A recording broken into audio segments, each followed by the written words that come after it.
오늘 우리에게 주신 하나님의 말씀은 창세기 26장 1절에서 11절까지 말씀입니다. 오늘 우리에게 주신 하나님의 말씀은 창세기 26장 1절에서 11절까지 말씀입니다. 함께 봉독하겠습니다. 아브라함 때에 첫 흉년이 들었더니 그 땅에 또 흉년이 들매 이삭이 그랄로 가서 블레셋 왕 아비멜렉에게 이르렀더니 여호와께서 이삭에게 나타나 이르시되 애굽으로 내려가지 말고 내가 내게 지시하는 땅에 거주하라. 그 땅에 거류하면 내가 너와 함께 있어 내게 복을 주고 내가 이 모든 땅을 너와 내 자손에게 주리라. 내가 내 아버지 아브라함에게 맹세한 것을 이루어 내 자손을 하늘의 별과 같이 번성하게 하며 이 모든 땅을 내 자손에게 주리니 내 자손으로 말미암아 천하 만민이 복을 받으리라. 이는 아브라함이 내 말을 순종하고 내 명령과 내 계명과 내 율례와 내 법도를 지켰음이라 하시니라. 이삭이 그랄에 거주하였더니 그곳 사람들이 그의 아내에 대하여 물으매 그가 말하기를 그는 내 누이라 하였으니 리브가는 보기에 아리따움으로 그 온 백성이 리브가로 말미암아 자기를 죽일까 하여 그는 내 아내라 하기를 두려워함이었더라. 이삭이 거기 오래 거주했더니 이삭이 그 아내 리브가를 꾀하는 것을 블레셋 왕 아비멜렉이 창으로 내다본지라. 이 아비멜렉이 이삭을 불러 이르되 그가 분명히 내 아내이거늘 어찌 내 누이라 했느냐. 이삭이 그에게 대답하되 내 생각에 그로 말미암아 내가 죽게 될까 두려워하였음이로다. 아비멜렉이 이르되 내가 어찌 우리에게 이렇게 행하였느냐. 백성 중 하나가 내 아내와 동침할 뻔하였도다.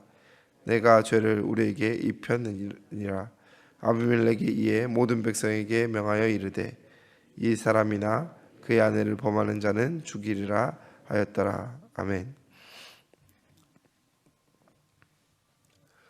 오늘 본문은 이삭이 그의 사랑하는 아내 리브가를 누이라 속이는 내용으로 잘 알려져 있습니다. 이 본문이 성도님들에게 잘 알려진 이유는 그의 아버지 아브라함의 이전에 행했던 그 행동과 거의 유사한 행동이기 때문입니다. 본문 1절은 이것을 의도적으로 말하고 있습니다. 아브라함 때에 첫 흉년이 들었더니 그 땅에 또 흉년이 들매 이삭이 그랄로 가서 블레셋 왕 아비멜렉에게 이르렀더니 라고 1절은 말합니다. 이는 본문 당시 흉년이 들었다는 사실을 기록하면서 아브라함 때에 첫 흉년이 들었더니 라는 표현을 함께 사용하므로 아브라함이 행한 일을 독자로 하여금 상기시키고 있는 것입니다. 가나안 땅에 거주하였던 아브라함과 이삭은 약 70년에서 80년의 간격을 두고 흉년을 맞이하였습니다. 그런데 그 둘의 선택은 동일했습니다. 흉년을 극복하기 위하여 애굽으로 향해 가는 것이었습니다. 당시 애굽과 가나안은 농업의 근간이 달랐습니다. 가나안은 하늘에서 비가 내리지 않으면 다른 대안이 없는 반면에 애굽은 나일강이라는 세계 최장의 강이 흐르는 곳이었으며 당시 세계에서 가장 거대한 곡물 생산지로 알려져 있습니다. 그렇기에 그 둘은 동일한 선택, 흉년이라는 비상시에 할 수 있는 최선의 선택을 하게 된 것입니다. 아브라함은 애굽까지 실제 내려갔고 이삭은 애굽으로 가는 중에 그 길목, 오늘 본문의 배경인 그랄 지역에 멈춘 것이 유일한 차이라 할 수 있겠습니다. 이삭이 그랄에서 멈춘 이유는 본문 2절에 여호와께서 이삭에게 나타나 이르시되 애굽으로 내려가지 말고 내가 내게 지시하는 땅에 거주하라 라는 하나님의 명령 때문이었습니다.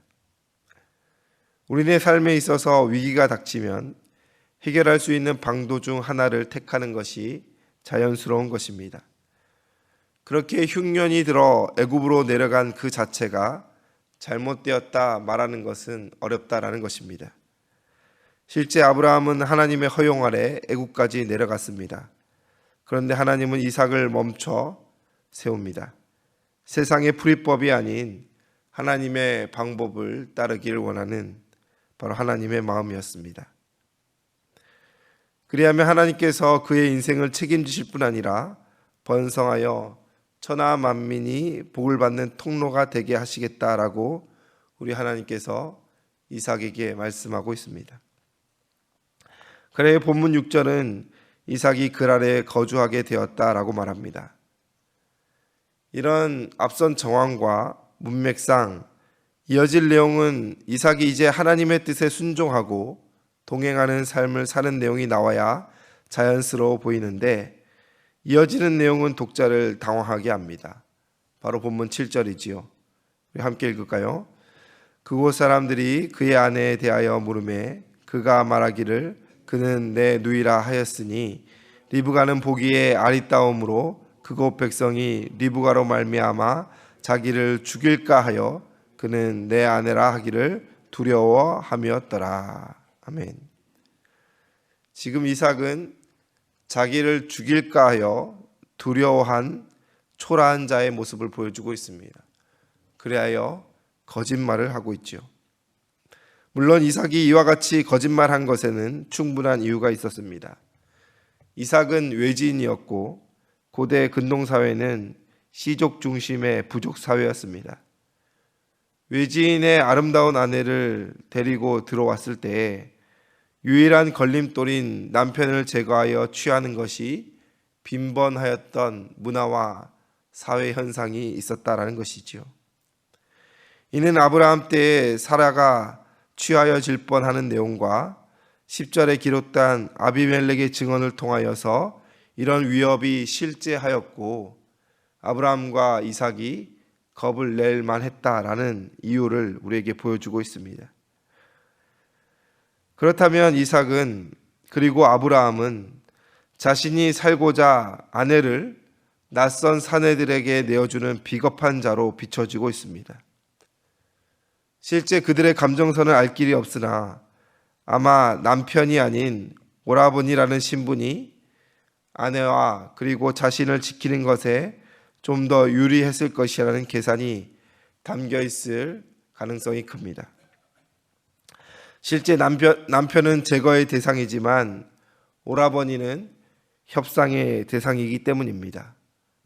리브가를 취하고자 하는 마음이 생겨도 굳이 이삭을 죽여 취하는 것이 아니라 정식으로 협상하고 신부 집착금을 들고 와서 리브가 결혼하고 싶다라고 말할 수 있는 방법을 택할 가능성이 좀 더 높았기 때문입니다. 여러분, 그렇다 하더라도 이 모든 상황을 고려해도 이 모든 일련의 과정은 하나님 보시기에 악한 것입니다. 거짓말이 분명하지요. 외지인으로 불안한 자신의 신분을 탓하며 이 정도 거짓말은 괜찮을 것이라 여긴 합리화다라고 할 수 있습니다. 자신이 죽으면 끝이라는 생각에 오라버니라 말하는 것이 훨씬 유리하다라는 계산에서 나온 행동이라 하지만 이 또한 자신의 아내의 정결을 더럽힐 수 있는 비겁한 결정이다라는 것이죠. 그건 무엇보다 이 행위가 악한 것은 이 행위의 동기가 자기를 죽일까 하여라고 성경은 명시하고 있습니다. 하나님의 보호보다 세상의 위협을 더 크게 본 결과 그는 두려움에 거짓과 악을 행하고 있는 한계를 여실하게 보여줍니다.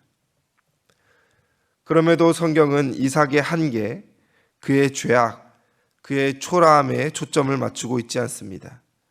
물론 이런 점도 간과해서는 안 되지만 성경은 그럼에도 불구하고 그의 뜻을 이루어 가시는 하나님의 압도적인 또 절대적인 은혜를 보여주고 있습니다. 거의 동일한 아브라함의 경우에도 하나님은 아브라함의 연약함을 책망하시고 그것밖에 못하냐 말씀하신 것이 아니라 그의 크신 역사를 통하여서 사라와 아브라함을 보호하시고 이방인들의 입술에서 하나님의 살아계심을 고백하게 하였습니다. 본문의 경우도 동일하게 하나님은 이삭과 리브가의 애정 행각을 블레셋 왕 아빌멜렉의 눈에 띄게 하심으로 이삭의 계산법을 포기토록 하시고 그의 뜻대로 언약을 성취해 가십니다. 또 아내를 위기로 밀어낸 비겁한 이삭을 대신하여 리브가를 친히 보호하신 하나님의 세밀하심도 성경은 증언하고 있습니다. 사랑하는 성도 여러분, 이삭의 연약함과 민낯을 보며 여러분은 어떤 생각이 드십니까? 결국 우리도 다르지 않음을 우리는 말씀에서 깨닫게 됩니다. 하나님은 우리가 그 누구보다 나아서 사랑하시고 선택하신 것이 아닙니다. 본문이 말씀하시는 바대로 그의 크신 사랑이 우리를 안으시고 언약을 이루시고 보호하시는 것을 증언하고 있습니다.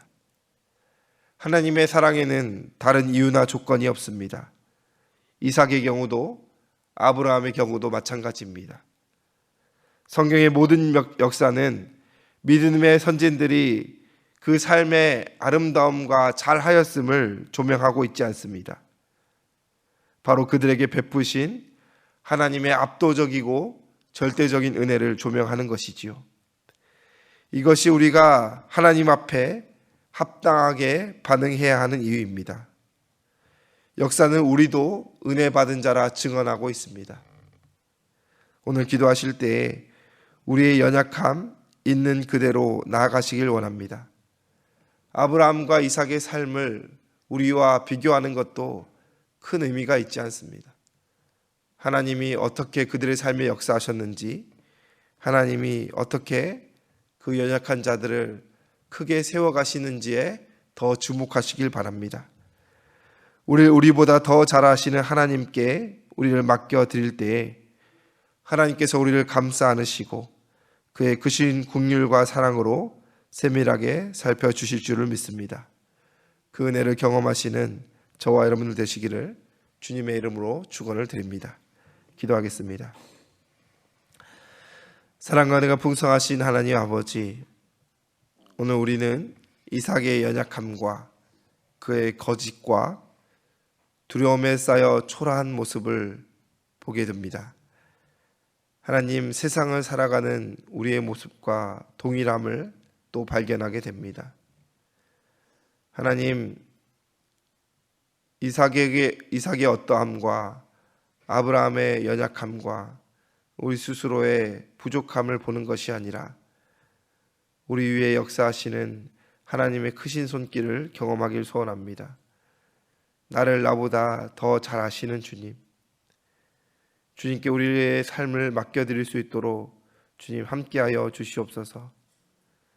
우리의 연약한 생각이 아니라, 우리의 보잘것없는 힘이 아니라, 세상의 어떤 유력한 자들의 도움을 구하는 것이 아니라 전적으로 하나님께 맡겨드리는 헌신의 삶을 허락하여 주시옵소서.